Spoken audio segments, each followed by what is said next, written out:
ખાસ કરીને ઇન્દ્રિલભાઈ રાજ્યગુરુ ગુજરાત પ્રદેશ કોંગ્રેસના અમારા એક સિનિયર લીડર છે. રાજકોટના ધારાસભ્ય પૂર્વ પણ રહી ચૂક્યા છે. રાજકોટ મહાનગરપાલિકાના સ્ટેન્ડિંગ કમિટીના ચેરમેન પણ રહી ચૂક્યા છે. ડેપ્યુટી મેયર પણ રહી ચૂક્યા છે.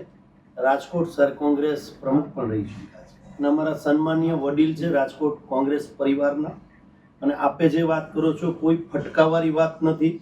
પ્રથમ આપને વાત કરું, ઇન્દ્રિલભાઈ રાજ્યગુરુ મારી સાથે લાઈવ કોન્ટેક્ટમાં છે. ભારતીય જનતા પાર્ટીને સ્થાનિક સ્વરાજની ચૂંટણીની અંદર લડવા માટે મજબૂતાઈથી અમારી સાથે છે. આર્થિક રીતે પણ સાથે છે, માનસિક રીતે પણ સાથે છે. જ્યાં જ્યાં ઇન્દ્રિલભાઈ રાજ્યગુરુની જરૂરિયાત ઊભી થશે ત્યાં સંપૂર્ણ રાજકોટ શહેર કોંગ્રેસના પ્રમુખ તરીકે અને વડીલ આગેવાન તરીકે મારી સાથે છે. એટલે કોઈ ફટકાવાળી વાત નથી. એમને જે નિવૃત્તિ જાહેર કરી છે એ પણ આપના માધ્યમથી કહેવા માંગુ છું, કોંગ્રેસમાંથી નિવૃત્તિ જાહેર નથી કરી. પોતાની જે એજ છે એટલે કે 60 વર્ષ પૂરા થવાને આડે છે ઇન્દ્રિલભાઈ, કદાચ 60+ થઈ જશે હમણાં.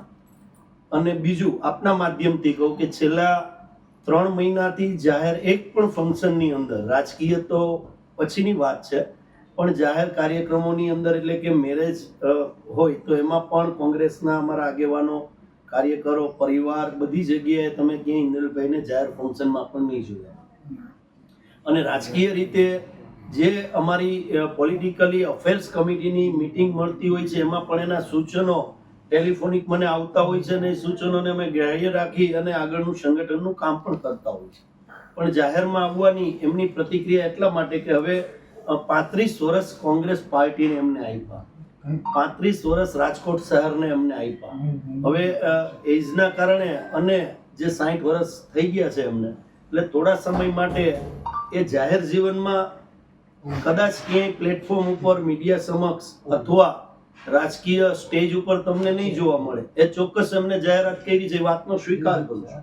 પણ એ સાથે આજે જ મારે આપ લોકો આવ્યા એ પહેલા જ ઇન્દ્રિલભાઈ સાથે વાત થઈ. ઇન્દ્રિલભાઈ એમ કીધું કે હંમેશા કોંગ્રેસની સાથે છું.